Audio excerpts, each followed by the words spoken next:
A few moments later.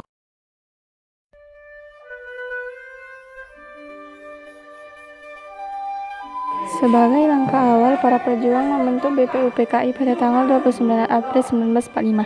Badan ini bertugas merumuskan dasar negara dan konstitusi yang akan menjadi landasan proklamasi kemerdekaan.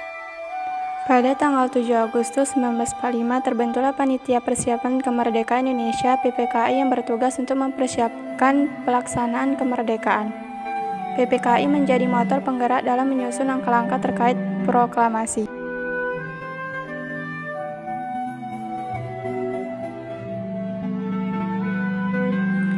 Pengaboman Hiroshima dan Nagasaki. Peristiwa penting kedua yang terjadi sebelum proklamasi kemerdekaan Indonesia adalah jatuhnya dua kota penting Jepang, Hiroshima dan Nagasaki.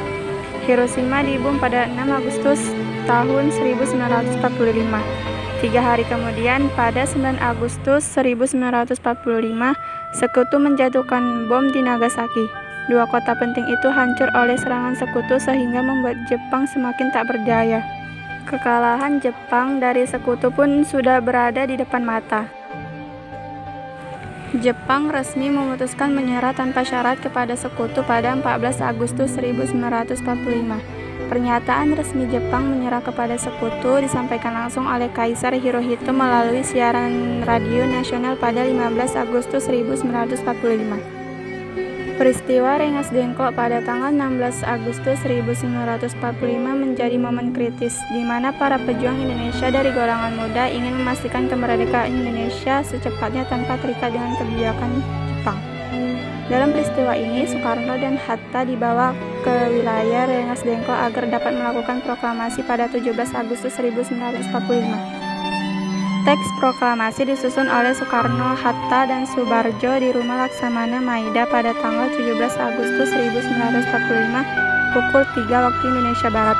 Setelah perumusan teks proklamasi selesai, teks kemudian diserahkan kepada Sayuti Melik untuk diketik. Setelah itu, teks ditandatangani kembali oleh Soekarno.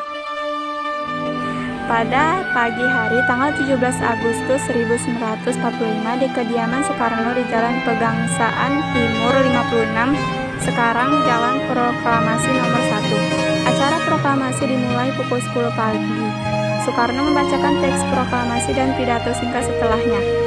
Kemudian bendera merah putih yang dijahit oleh Ibu Fatmawati dikibarkan oleh seorang prajurit peta bernama Latif Hedraningrat yang dibantu oleh Suparjo dan seorang pemuda yang membawa nampan berisi bendera merah putih. Setelah bendera berkibar, lagu Indonesia Raya dinyanyikan oleh semua hadirin.